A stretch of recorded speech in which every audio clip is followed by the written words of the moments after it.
Halo guys, kembali lagi bersama gue Iko di konten hidup dan seisinya. Jadi di konten ini gue mau cerita tentang pengalaman hidup yang mungkin bisa gue share, bisa jadi pelajaran buat teman-teman semua. Mau bahas apa kita kali ini? Hari ini gue mau bahas mengenai pasangan yang berbeda. Berbeda dalam hal apa? Ini gue bisa ceritain. Jadi kemarin malam gue lagi lihat YouTube kayak biasa ya. Biasa gue suka lihat YouTube sebagai referensi yang lucu-lucu atau yang serius-serius, gue juga suka lihat semuanya. Terus tiba-tiba di timeline gue muncul YouTube lagu Firza yang dulu Indonesian Idol itu. Judulnya Kita Yang Beda. Kira-kira lagunya kayak gini. Tuhan, kita cuma satu, kita yang berbeda hingga tak mungkin menyatu. Cinta yang terluka, ku terima semua ini sebagai rahasia.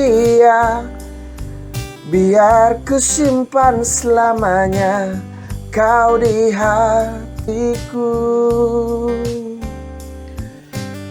Kira-kira ref lagunya kayak gitu. Gue udah sering banget sih denger lagunya, tapi entah kenapa kemarin lagu itu berasa lebih menyentuh dan berasa lebih bagus daripada biasanya. Jadinya gue kepikiran buat bikin konten ini.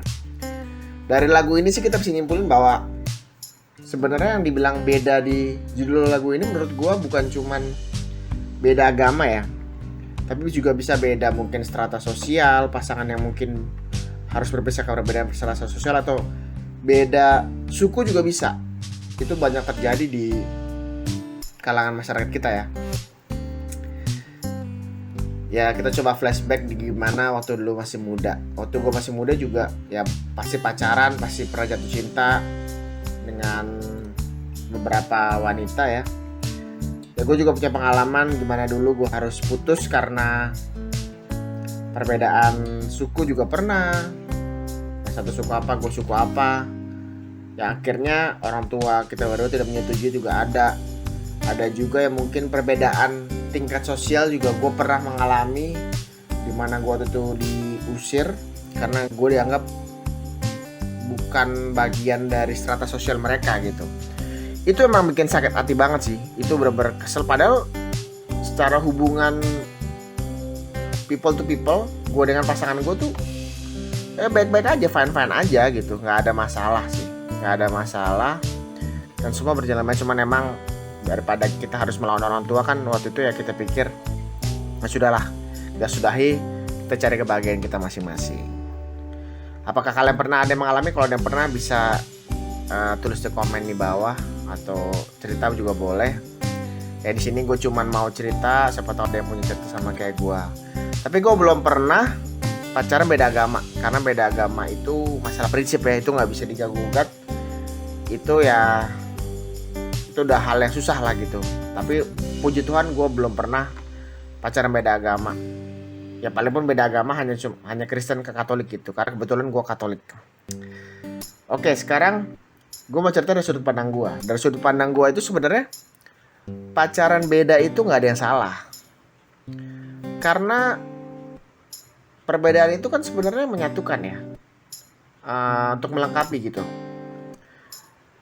Gue juga banyak melihat mungkin ada teman yang punya papanya yang beda gitu sebenarnya, beda dalam berbagai hal, tapi mereka langgeng-langgeng aja suka 20 tahun sampai 25 tahun, bahkan sampai yang 50 tahun juga ada gue punya. Jadi itu kan bukan suatu jaminan bahwa perbedaan itu bisa merusak suatu rumah tangga.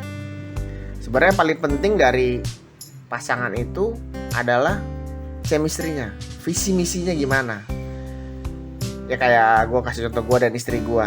Gue orang Jawa, istri gue ada keturunan Chinese dan keturunan Jawa juga. Tapi kalau dari face lebih ke Chinese sih. Iya, dari awal pacaran kayaknya adalah sedikit perbedaan dari masalah adat istiadat, ada masalah perbedaan prinsip juga ada. Cuman yang bisa menyatukan kita adalah kita coba komunikasikan apa sih sebenarnya yang dia pengen, apa yang gue pengen. Kita komunikasikan. Akhirnya kalau kita komunikasikan itu bisa terjadi suatu persamaan persepsi. Yang penting tuh dalam suatu hubungan tuh yang penting harus ada satu visi dan misi. Begitu juga waktu gue serius mau menikahi istri gue udah bilang dari awal bahwa pokoknya kita udah akan mempersatukan dua keluarga. Jadinya kalau ada perbedaan pandangan, kita harus jadi satu suara. Misalnya kita udah sepakat, kita berdua punya kesepakatan bahwa misalnya ini contoh kecilnya, kita mau acaranya kecil-kecilan aja, nggak mau gede-gede, nggak mau di gedung atau di mana, yang penting kita kecil, keluarga aja yang datang. Harus jadi satu pemikiran. Nggak boleh salah tiba-tiba gue pengennya satu di gedung, nggak pengennya kecil aja tapi istri gue pengennya di gedung. Itu nggak bisa, karena akhirnya kita akan beda visi dan akhirnya jadi berantem. Itu yang akhirnya membuat berantem.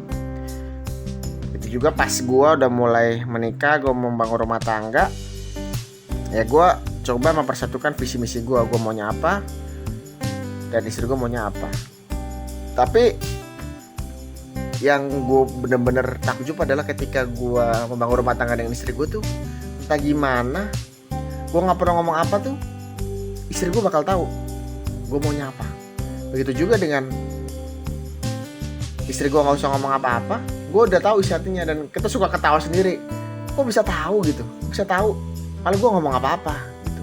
Mungkin itu yang namanya, kalau yang orang-orang yang udah menikah lama tuh bilang itu namanya chemistry. Itu namanya emang udah klop gitu. Lo nggak usah ngomong apa, lo udah ngerti kalau pasangan lo lagi bete, pasangan lo lagi senang tuh lo udah ngerti gitu. Jadi pesan gue sih buat yang mungkin lagi pacaran sekarang, lagi kasmaran, itu terus tiba-tiba harus terhalang dengan perbedaan, terhalang dengan izin orang tua, dan karena kalian berdua berbeda sih, menurut gue jangan menyerah dulu. Jangan kayak gue dulu. Gue waktu itu terlalu gampang menyerah, jadinya ya jadi nggak ada pelajaran yang bisa diambil. Menurut gue ketika lo ngerasa, yang penting dari lo berdua dulu.